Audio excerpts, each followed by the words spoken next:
Musulmon kim ekaniga nazar tashlasak, ko'pchilikda shunday noto'g'ri tushuncha bor. Ular musulmon deganda faqat Muhammad payg'ambar sollallohu alayhi va sallam zamonidan keyin yashagan yoki arab bo'lgan kishini tushunishadi. Aslida esa bunday emas. Ta'rifga ko'ra kim o'zini yaratuvchiga taslim qilsa, arab tilida bu aslama, ya'ni taslim bo'ldi deyiladi. Shunday ekan, Allohga taslim bo'lgan kishi musulmon deb ataladi. Demak, Ibrohim, Muso yoki Iso alayhissalomga qarasangiz, ularning barchasi yaratuvchisining amriga bo'ysungan. Ular Parvardigoriga itoat qilgan va o'zlarini unga taslim etgan. Shuning uchun ularning barchasi musulmon bo'lgan. Biz ularning e'tiqod qilgan dini aynan o'sha din ekaniga ishonamiz. Muammo shundaki, keyinchalik odamlar ularning olib kelgan ta'limotini buzib yuborishgan. Masalan, Isoga qarang, Injilda aytilishicha u sajda qilib yuzini yerga qo'ygan holda ibodat qilgan. Ammo siz cherkovlarda odamlarning shunday ibodat qilayotganini ko'rganmisiz? Yo'q. Ular Iso kabi ibodat qilishmaydi, yo'q. Buning o'rniga ular qo'shiq aytishadi, raqsga tushishadi, har xil qilqlar qilishadi. Shunday emasmi? Gapim to'g'rimi? Iso qanday kiyingan, u qanday ko'rinishda bo'lgan, bugungi ruhoniy yoki pastorlarga qarang. Ular Isoga o'xshaydimi? Yo'q. Ular tashqi ko'rinishda ham, ibodat qilish usulida ham Isoga ergashmaydi. Iso yahudiylar qonun-qoidalariga amal qilgan, ammo bugungi ko'pchilik nasroniylar ularga rioya qilmaydi. Iso sunnat qilingan edi. Ular esa yo'q. Nega? Chunki ular dinni o'zgartirib, unga majusiylik unsurlarini qo'shib yuborishgan. Shu haqida siz bir mulohaza qilib ko'ring, bir o'ylab ko'ring. Ayniqsa katoliklar o'zgartirib yuborgan. Katolik nima? Katoliklar o'zgartirib. Ha, juda to'g'ri. Aytingchi, birinchi amr nima? Ey Isroil, eshit, Robbing yagona zotdir. Ikkinchi amrchi, butlarga sig'inmang, soxta ilohlarga ibodat qilmang, to'g'rimi? Endi istalgan katolik cherkovga kiring. Eng avvalo nimani ko'rasiz? Avliyo haykallarini. Avliyo haykallarini. Ha, ana ko'ryapsizmi? Siz yaxshi tushunyapsiz. Shuning uchun ochiq fikrli odamlarni yoqtiraman. Men hali uchala dindan birortasini ham tanlamaganman. Juda yaxshi, lekin siz Xudoga ishonasiz, shundaymi? Ha, yaratuvchiga. Aynan ana shu narsa. Mana xohlaganingizni oling, hammasi bepul. Sizga Qur'on beraymi? Mana oling. Do'stlaringizga ham berasizmi? O'zingizga ham bitta oling. Hammasi bepul. Xo'p, bir o'ylab ko'ring. Siz yaratuvchiga ishonasiz, biz ham yaratuvchiga ishonamiz. O'sha yaratuvchi inson ham, maymun ham, sigir ham bo'la olmaydi. U bularning barchasidan ulug'roq bo'lishi kerak. Axir u tog'larni, daraxtlarni, o't-o'lanlarni, osmonlarni va butun koinotni yaratgan. Balki biz bilmaydigan boshqa mavjudotlar ham bordir, buni bilmaymiz, ammo ularning barchasini yaratgan zot ulardan ham buyuk bo'lishi kerak. Uni xochga mixlab yaralash mumkin bo'lgan oddiy mavjudot deb bo'lmaydi. Shu haqida o'ylab ko'ring. Gnostiklar ham shunday deydi, to'g'rimi? Ha, to'g'ri. Gnostiklarning nasroniylik haqida o'ziga xos chuqur qarashlari bo'lgan. Men ham gnostik nasroniylikni o'rganganman. Ular matnlarning yashirin ma'nosi bor deb hisoblashgan. Bu qiziq.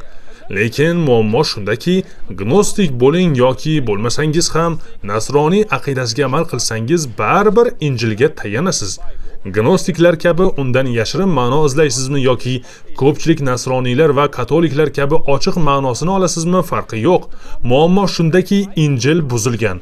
Unda aniq qarama-qarshiliklar va izohi qiyin bo'lgan joylar bor. Kitoblar ham yo'qolgan. Ha, ayrim kitoblar yo'q. Hozir qo'limizdagi kitoblarning o'zi ham Isodan ancha keyin yunon tilida yozilgan.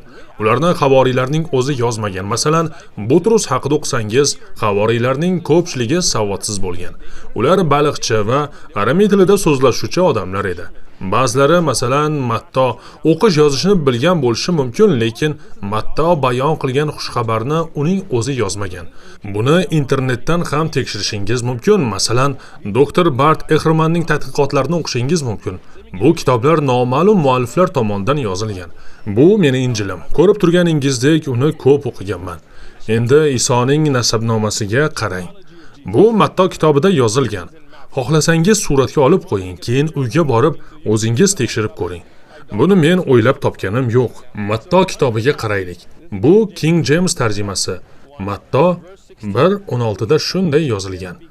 Yaqub Yusufni tug'di. Demak, Yusufning otasi Yaqub bo'lgan. Keyin Yusuf Maryamning eri edi. Maryamdan Masih deb atalgan Iso tug'ildi. Demak, bu yerda Iso Yusufga nisbatan berilgan va Yusufning otasi Yaqub ekani aniq aytilgan. Endi shu Injilning Luqo kitobiga o'taylik. Unda 3:23 da 38 da ham Isoning nasabnomasi keltirilgan. Mana qarang. Matto bilan taqqoslang. Bu yerda Yusuf Elining o'g'li deb yozilgan. Xo'sh, Yusufning otasi kim? Eli. Axir oldin Yaqub edi-ku. Shuning uchun men ikkala nasabnomani yonma-yon yozib chiqdim. Har ikkalasi ham Isodan boshlanib Ibrohimgacha boradi. O'zingiz Injildan ochib taqqoslashingiz mumkin. Buni o'zingiz tekshirib ko'rishingiz mumkin. Payg'ambar Davudgacha bo'lgan nasabnomalarni solishtirsangiz ham, ular butunlay boshqacha.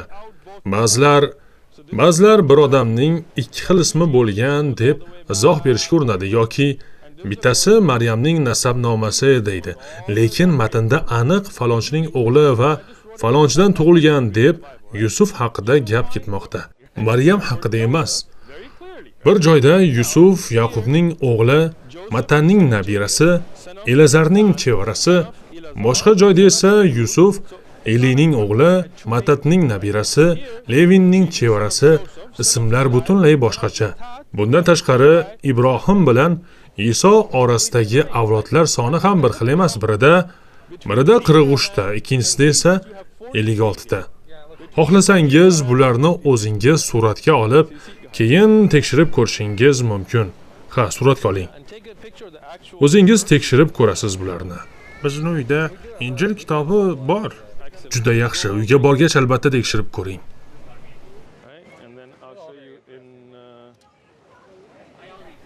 Mana bunga ham qarang.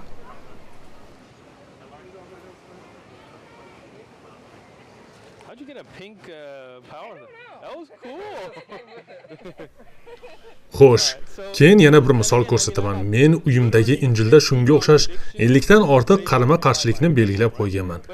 Endi Injilni siyosiy va boshqa manfaatlar sababli o'zgartirilgan deb o'ylashimga sabab bo'lgan yana bir misolni ko'rsataman. Bu eski ahddan. Nasroniylarning e'tiqodiga ko'ra, eski ahdni yuborgan Xudo o'sha bitta Xudodir va Iso ham shu ilohiy rejaning bir qismi hisoblanadi. Mana qarang. Chiqish 21. 20-21 da shunday deyiladi. Agar bir kishi qulini yoki cho'risini tayoq bilan ursa, u o'sha zahoti o'lsa, u albatta jazolanadi. Ammo qul 1-2 kun yashab keyin o'lsa, u jazolanmaydi. Chunki qul uning mulkidir. Ha, dahshatli. Ya'ni agar qulingizni yoki cho'ringizni qattiqroq ursangiz, u 1-2 kundan keyin o'lsa, jazolanmaysiz. Siz jazolanmaysiz. Jazoga chap berib qolasiz. Buni ham rasmga olib qo'ying. Ular Masihni yaxshi ko'ramiz deyshadi, lekin Injilni boshidan oxirigacha o'qib chiqishmagan, yo'q. Ammo men o'ylaymanki, meni onam boshidan oxirigacha Injilni o'qib chiqqan. Unda borib onangizdan bu haqida so'raysiz. Onangiz nima derkinlar?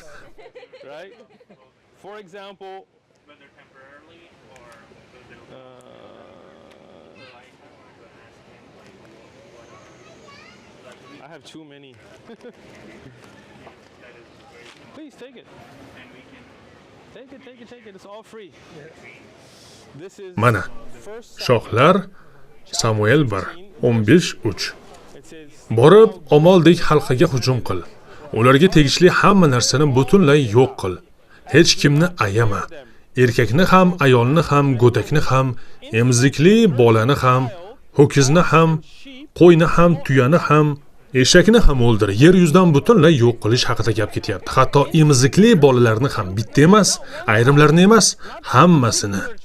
Bu genotsid. Mutlaqo bu genotsid. Menimcha bu Gitlerga yoqqan bo'lsa kerak. Bizga bularni ko'rsatganingiz uchun sizga katta rahmat. Muammo yo'q. Qiziq, sizni bu ish bilan shug'ullanishingizga nima majbur qilyapti? Biz bu yerga islom xabarini ulashish uchun chiqamiz. Men o'zim ham cherkovga borib ulg'ayganman. Qo'limdagi Injilni ko'rishingizning sababi ham shu. Haftasiga 2 marta Injil darslariga qatnashar, ruhoniylar bilan suhbatlashardim. Oxir-oqibat bu Xudoning kalomi emas degan xulosaga keldim. Ya'ni ishonchli manba emas. Demak, siz insonlarga yordam berishni xohlayapsiz. Ha, men islomni qabul qilganimdan keyin sizga o'xshagan insonlar bilan ochiq muloqot qilishni xohladim. Aks holda islom haqida qayerdan bilardim? Faqat telekanallarni tomosha qilibmi? Bu esa eng ishonchli manba emas. Shuning uchun bu yerga kelib odamlar bilan shunday suhbatlar qilamiz. Qur'onlarni bepul tarqatamiz, bularni o'z pulimizga sotib olamiz. Sizni biror narsaga a'zo qilmoqchi emasmiz va sizdan hech narsa kutmaymiz, faqat bir-birimizni yaxshiroq tushunishingizni istaymiz.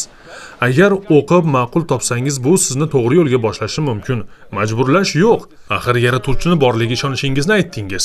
Meni cherkov, papa, voizlar, ravinlar va ularning turli talqinlari ham o'zdan uzoqlashtiradi. Buni tushunaman.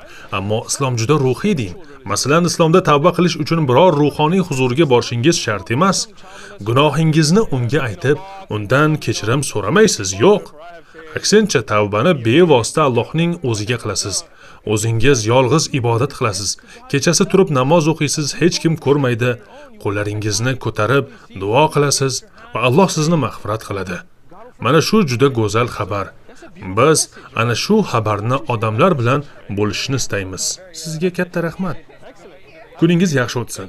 صلى عليه الله ما هب الصبا وعلى جميع الآل والأصحاب